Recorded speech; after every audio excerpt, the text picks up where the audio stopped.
বইমেলার কাজ কতটা এগোলো তা খতিয়ে দেখতে রাসমাঠ পরিদর্শনে গেলেন পার্থপ্রতিম রায় এবং রবীন্দ্রনাথ ঘোষ।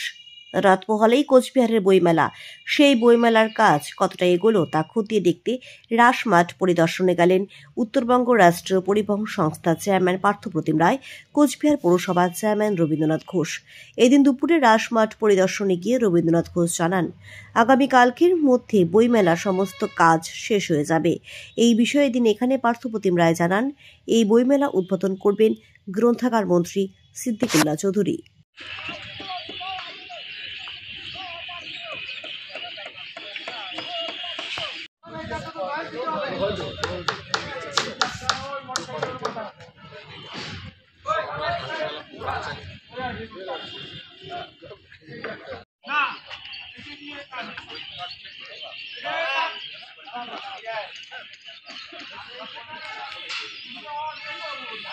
খানিকক্ষণ বাদেই আমরা স্টেট লাইব্রেরিতে এই ব্যাপারে প্রেস কনফারেন্স ডেকেছি।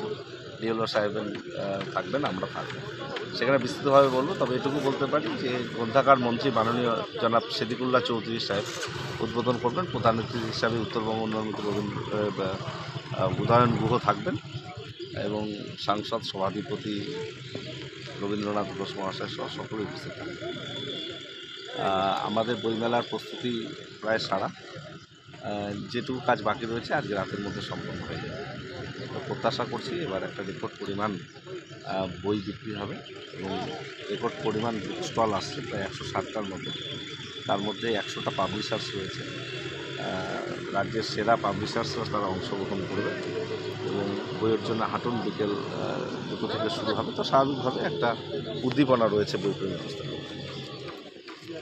জোট কদমে কাজ করছে, যুদ্ধকালীন ইয়ে নিয়ে কাজ হচ্ছে, রাত দিন কাজ হচ্ছে। আগামীকাল সকালের মধ্যে সমস্ত স্ট্রাকচারের কাজ, স্টলের কাজ, মঞ্চের কাজ সব শেষ হয়ে যাবে এবং ঐতিহাসিক এই রাসমেলার মাঠে যে বইমেলা, রেকর্ড সংখ্যক স্টল এবার আসছে। আমরা আশা করছি যে রেকর্ড সংখ্যক এখানে পাঠকরাও আসবে, ক্রেতারাও আসবে, বিক্রেতাও খুশি হবে। সাংস্কৃতিক মঞ্চ এবার নানা রকমের বৈচিত্র্য আনা হয়েছে সাংস্কৃতিক মঞ্চের কর্মসূচিতে। সব মিলে একটা ভালো বই মেলা, উত্তরবঙ্গের মধ্যে শ্রেষ্ঠ একটা বই মেলা আমরা উপহার দিতে পারি। কার বাইকটা ছবির মধ্যে এই ভাবু এরকম গর্তগুলো বন্ধ করে দিই। হ্যাঁ, ছোটো ছোটো গর্তগুলো আসতে দিল। এই যে ইয়ের গর্ত, কাকে ফোন না